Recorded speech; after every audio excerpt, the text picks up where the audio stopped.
my name is Juliana Blischak. I'm a registered dietitian with Sodexo here at University Hospitals. And I'm Anthony Verona. I'm the culinary director at UH with Sodexo. How you doing today? So fall in Ohio is here. The leaves are changing. We're pulling out our sweaters and we're getting ready to make our favorite seasonal dishes. The flavors of fall are some of my favorites, so I'm really excited to dedicate this class to the topic of autumn produce. We're lucky to have a lot of delicious produce in season in Ohio at this time of year, but it's the fresh apples and that great winter squash, those pumpkins, acorn, delicata, spaghetti, and butternut squash that we so look forward to. So today we're going to be making a butternut squash soup with pepitas and a cinnamon roasted apple muffin. Take it away. Yummy, sounds good. Yeah, why not use the fall produce? So let's get right into it. As Juliana said, butternut squash with pepitas. What are pepitas? They're just pumpkin seeds, toasted pumpkin seeds. They don't look like the normal pumpkin seeds because they come from a little different pumpkin, but these are really good. I know in Halloween you might dig them out, roast them up. Same kind of principle, it's just a little different type of pumpkin, but we're going to garnish our soup with that. So let's start with the recipe. So, butternut squash. Everybody knows what it is. It's hard to cut. I didn't want to do it here in front of you just because it takes a long time, but YouTube it, check it out. Butternut squash it's really hard, so you got to make sure you're careful when you're cutting it. But I pre-diced it up here and just cut it up for us right now. So let me look at our recipe real quick. This is a simple recipe. A little bit of olive oil, some onion, some butternut squash, a little bit of broth. A lot of butternut squash soup has heavy cream in it to make it creamy. I tell you what, right now I made a soup before the video started and it is creamy as anything. The butternut squash adds a lot of creaminess. I omitted the heavy cream and I added a little bit of Greek yogurt. That makes it really good. So again, just a couple ingredients, chicken broth, the pumpkin seeds, the Greek yogurt, butternut squash, onion, broth. It's like simple. I got a pan going here, just on a little medium heat. I'm gonna add a little bit of olive oil as the recipe says. And then I'm gonna add my onions. Basically, I'm using shallot today, actually, just because I had a bunch of shallot, but red onion, white onion, yellow onion, whatever you want, not a big deal. Just something in the onion family. So I'm gonna stir this up, just soften it really a little. It doesn't need a lot. And now I'm gonna go in with my butternut squash. This is such a simple recipe. It's like a dump and go type of thing. The recipe asks for 3 pounds. There's 4 pounds in here. So I'm only gonna go with that little bit right there. And I'm just gonna stir this in. As simple as that. I've got some chicken stock over here that I made homemade.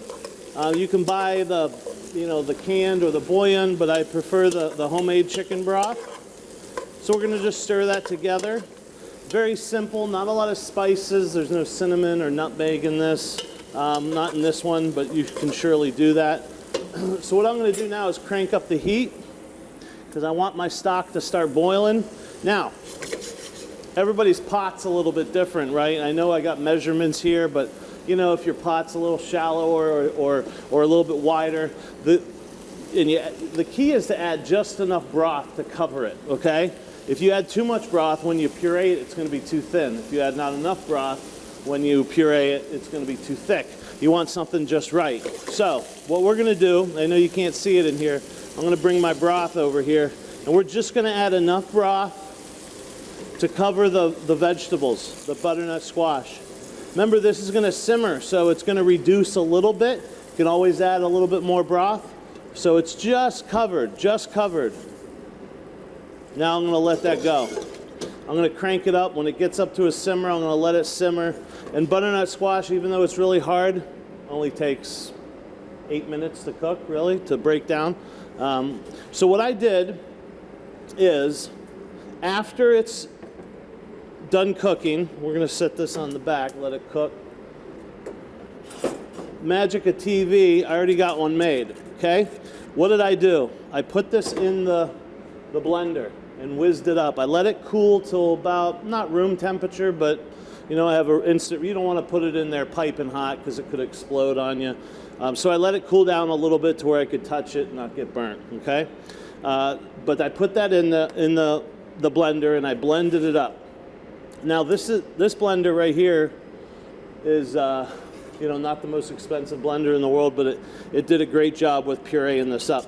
Now what I want to do is put this back on the heat. I will tell you, low-fat yogurt is not heavy cream, okay? So when you put it in, you don't want to simmer it, right? Because it will separate. I'm just going to heat this up just to a little simmer, and then I'm going to shut it off, and then I'm going to add this yogurt back in. You don't want to add it, you don't want to bring this up to a boil again once you add the yogurt. I mean, you're compromising a little bit for the fat of the heavy cream, but this is going to add a lot of savoriness and some richness as well. So I'm going to shut it off. I see it simmering a little bit. And then I'm just going to whisk this in. What it does is it lightens it up. Oh man, it gives it a beautiful color. I'm going to plate it up here for you. Again, simple ingredients, not much to it. I would just whisk that in. And now we're going to garnish this up. This is what really makes this soup. It's a pureed soup, so there's no texture. You want a little bit of texture, so we're going to add those pumpkin seeds. Something really nice to do with this is you could take some extra. I had some extra butternut squash soup. If you wanted to dice it up, roast it in the oven, and then fold that into the soup, that would be tremendous as well. I didn't realize how simple this is. Very simple. And wait till you taste. Well, I know you guys can't taste it, but hopefully you make this recipe. A lot of you guys stop me in the hallway at UH and you say you tried the recipe, and wow, it makes me so proud that you tried it, and it works. Because I actually test these recipes, right? I don't just make them up. I do make them up, but sometimes, most of the time I'll test them and see how they come out. So this one, and I've made this soup a ton of times for my family. So I'm just going to spoon it in this bowl. Any bowl works. This is the bowl I have. Okay, now we're going to make this. So I took some of that Greek yogurt and I thinned it out just with a little. You could use milk, you could use water, it doesn't really matter. And I'm just going to put a little drizzle over this. And boy, this adds a nice look.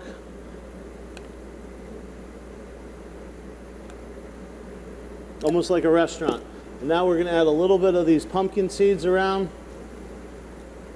And heck, I have some freshly chopped parsley. I'm going to put that on as well. All right, so to piggyback on what Chef Tony said about squash being a little bit harder to cut into, the winter squash, of course, be careful when we're cutting into that squash, but a benefit of winter squash versus summer squash is that it's gonna last longer. When stored properly, you're looking at a matter of months versus days, maybe a couple weeks if you're lucky with summer squash, so that's a huge benefit. And really, winter squash is gorgeous. It comes in all patterns, colors. They make great decorations, but they're so much more than just that. They are really nutritious. It's gonna vary depending on the type of squash, but generally they've got fiber, antioxidants, minerals like potassium, vitamins like niacin and vitamin C, and carotenoids like beta carotene, which gets converted to vitamin A. So again, like Tony said, they're so versatile. Main dish, side dish, dessert. You can roast them, saute them, puree them. You can do so much with them, so be creative. Hi, welcome back. So as Juliana said before, we did the butternut squash soup. Now we're doing something kind of unique. We're doing a roasted apple and ricotta muffin. I really like this muffin. You can see the muffins right here. They're baked off. I baked some off earlier.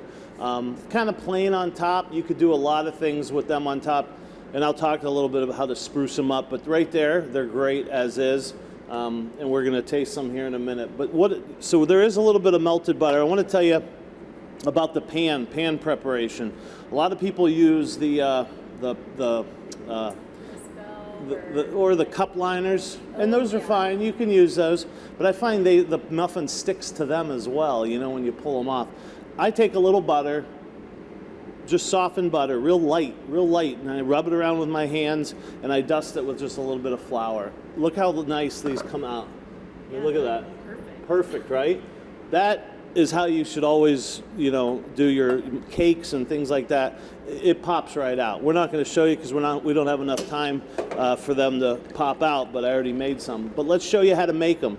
First of all, what did I do? I roasted these apples. And just to consolidate, I added some ingredients here like the maple syrup as well as the vanillas in here. But I roasted these. I took up a little bit of apple, I coated them in a little bit of cinnamon, and I roasted them in the oven about 375 degrees, I don't know, maybe 12 minutes. And they got really dark and caramelized, and they're beautiful, okay? And that's gonna add a lot of depth and flavor to this muffin. So let's get started. Anytime you're making a muffin or any type of cake that's made with or leavened with baking soda and baking powder, you do what they call the muffin method, and that's a typical method. Again, anytime you use an leavening agent like baking powder and baking soda, it's basically wet to dry. Okay, I'm going to mix my wet ingredients: 1 egg, 2 eggs. I consider ricotta cheese wet, so we're going to add that. Get a little disposable spoon here. So we got a cup of ricotta cheese. Wow, does this make it moist and tender and beautiful. The ricotta cheese just adds a ton of flavor and a ton of texture, and it just gives it a moist, delicate flavor. And Julian, the ricotta cheese, it's like kind of like a young mozzarella, so it's not really a ton of fat in there, is it? As far as ricotta cheese goes, honestly, I think it might depend on the kind. I would have to look at, the label of the one that you buy, but I'm sure you can look for options. Yep, and there are low fat, full fat, just like in mozzarella cheese. And actually, this is, I got this stuff from work, and it's a low fat ricotta cheese, so good to go. So I got that in there. Let me look at my ingredients. So I got the vanilla, the maple syrup, the eggs, the ricotta cheese. I do have a little bit of butter. This is about 2 tablespoons of butter. You need a little bit of fat in a muffin, right? Otherwise, it's going to be extremely dry. So I'm going to incorporate this. Maybe you guys can see here. I added all those ingredients. I just want to incorporate it. Now you think, wow. Okay, it's thin. That's the way we want to look at it. I already measured out my flour. I'm using whole wheat flour today. If you can see that, the recipe calls for whole wheat flour, and it just adds some texture, so a little more richness, a little more depth. Anytime you use whole wheat flour, you'll notice in the recipes they have a little bit more baking powder because it's a heavy flour. It needs to have a little bit more of a lift. So I didn't just add more, but those recipes tend to have more baking powder. So I'm going to mix this together. I always want to make sure I mix my baking powder. In there I had baking soda, and the salt. You like salt and baking? Yeah. Salt, baking goes really well together. Just like anything else, put salt on a steak, it makes it taste more like steak. If you put salt in baking, it makes them taste more like a baked good, the apples and so forth. So I'm mixing this in. I got all my ingredients in there. Now, with a muffin batter, flour has gluten in it. Okay, we're not making a pizza dough. With a pizza dough, you want to beat the heck out of it and knead it and get that gluten working. With a quick bread, which this is, and this kind of a method, you only want to incorporate the flour into the wet. You don't want to overmix it. If it's a little streaky and has a couple little clumps of flour in it, not a big deal, that's going to bake out. So what I do is I literally just dump it right in the middle, take any kind of spoon, and I'm just going to fold this in, just mix this in. And I'm being gentle, but that's obviously too much, right? Meaning it needs a little bit more mix. So I'm just going to mix this in. But once I see that it's incorporated, that's it. That's all I'm going to do. It's done. Maybe scrape the sides just a little. Okay? Look at the color of those roasted apples in there. Wow, good. Okay, I'm going to take this. Now this recipe makes 12 muffins. They're better. So let me get this, and I just use whatever I have. I don't really like dirtying too much stuff, but I do want to fill this for you and toss it in the oven because I do have something a little bit here that I think helps them bake a little bit even. And you can see I'm not putting a ton in each because I can always go back and even it out. I don't want any on the edges. When I bake, I like to bake clean. If you have any of the batter on the edges, it'll burn and it'll tend to make the muffin not want to come out of the pan.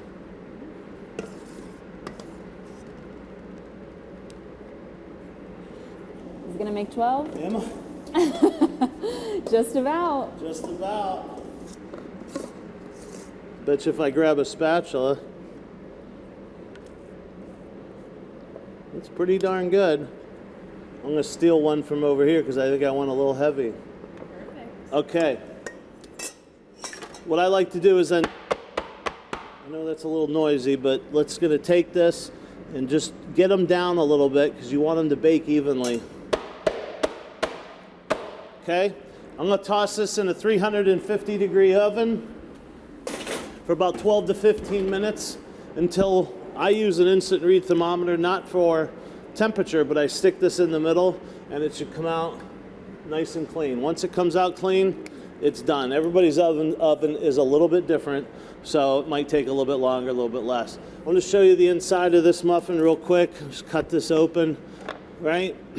Now these apples probably weren't as roasted as the other ones, but delicious muffin, great to send your kids to school with. Just a good all-around fall muffin. So I hope you make this at home. Juliana, anything else? Yeah. One last little takeaway here for you today. We talked about some of the benefits of eating in-season produce, but one is that it's actually better for the environment as well. When we eat produce that's in season, it's less likely to have to be shipped in from across the globe. So, you know, the shorter that distance from farm to plate, the less greenhouse gases that are emitted. So I want to encourage everyone, if you can, to check out your local farmers market this fall.